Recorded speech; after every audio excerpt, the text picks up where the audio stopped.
Sarutobi is probably the worst Hokage of all time. First off, he's weak. All we ever see of him in the first series is him lollygagging around the village, being useless. The first and probably only fight we see him in, he's just getting mollywopped by his student. He ultimately didn't even succeed in killing Orochimaru, and we later find out that he didn't even succeed in taking Orochimaru's ability to use jutsu. What a real showcase of how strong Hokages are, right? The strongest ninja in the village is an old fart who admits to not being prepared for his role. Yes, this man straight up retired, then got forced back into the job because every time the Leaf makes a powerful ninja, they either leave the village and become wandering drunks, or swear to destroy the village and all its inhabitants. In fact, let's talk about that. Why did Orochimaru even come back to destroy the Leaf Village? Well, guess whose fault that is? Sarutobi failed to kill Orochimaru even when he was young enough to do it, and as a result, Orochimaru escaped and killed countless people and ruined countless more lives.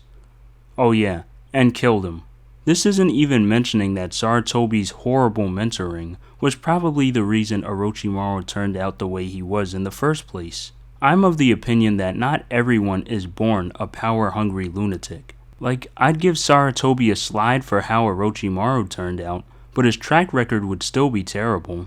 One of his students turned into a gigantic pervert who wasn't even useful enough to be Hokage or to save the village from being destroyed. The other student turned out to be a traumatized, insecure, alcoholic gambler who shirked her responsibilities in the village for God knows how many decades. All three students were irresponsible failures until Naruto came and fixed them. Then later we find out that Jiraiya was spying on the Akatsuki all these years, which means that instead of having Jiraiya inside the village to protect it in case, I don't know, another whole village, another tailed beast, and Orochimaru attack it at the same time, he instead allows Jiraiya to travel the world, writing romance novels, spying on women, and doing God knows whatever else. 3 of the village's strongest ninjas all driven out of the village by Sarutobi. That's not even the end of it. Guess whose fault it is that Itachi left the village? Yes, to stop an attempted coup, Sarutobi and Danzo ordered Itachi to kill his entire clan, then banished him from the village forever to be a spy in the Akatsuki. Not only did this take away their actual strongest ninja in the village, as well as an entire clan in their village, but it also ultimately ends up resulting in Sasuke succumbing to the temptations of Orochimaru, so he would have the power to kill his brother. Then this terrible plan results in Sasuke plotting the destruction of the Leaf Village, just like the other student. All this because he let relations between a clan and the village go bad so far that he had to organize a genocide.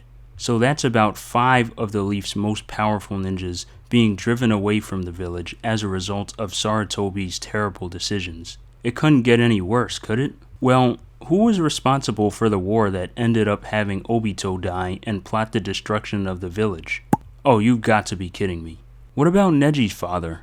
If you don't know the story, basically, Neji's father is forced to do the bidding of his twin brother by a curse jutsu placed on the forehead of the lower class people in their clan. One day, a ninja from another village attempted to kidnap Hinata, and Hinata's father killed the kidnapper. Then the village came and said, "Hey, you killed our ninja. For this grave action, you must put to death the one that killed our ninja, or else we're going to go to war." So instead of kindly explaining to them that they could kiss the smelliest part of their posteriors, they just executed Neji's father to avoid going to war. Now, how a village can call for the execution of a clan's leader for attempting to steal his daughter? I don't understand. Regardless, the Hokage decided that it would be a better option to put to death an innocent man for something that wasn't even a crime, rather than go to war with a nation who's stealing children from your village. This isn't even mentioning how Sarutobi's incompetence allowed for an entire village to launch an attack on his village despite clear signs of something being amiss.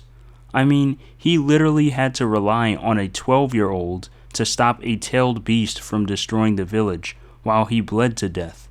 What a screw-up. I could excuse all of this, though, if he didn't mistreat my man Naruto too. I mean, the first half of the series, he's hiding Naruto's contribution to the village from everyone with the excuse that it's to protect him. How the hell is this protecting him? Instead, it just allows everyone to think that he's a monster, and everyone just shuns him.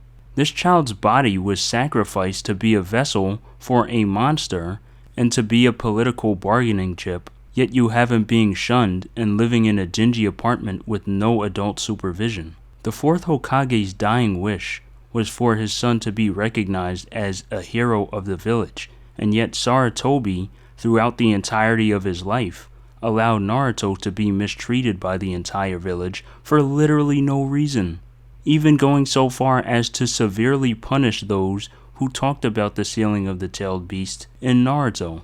Which means not only is he an illogical fool, he's also anti-free speech. Imagine allowing Naruto to get treated like garbage all his life, but yet everyone walks around calling your grandson the honorable grandson just because he's the grandson of the Hokage. Now that's a double standard if I've seen one. Basically, Sarutobi is the worst Hokage and probably one of the worst characters in Naruto. Half of the bad things that happened in the story was a result of his gross incompetence and sinister planning, and his death was not only his own fault, but well deserved.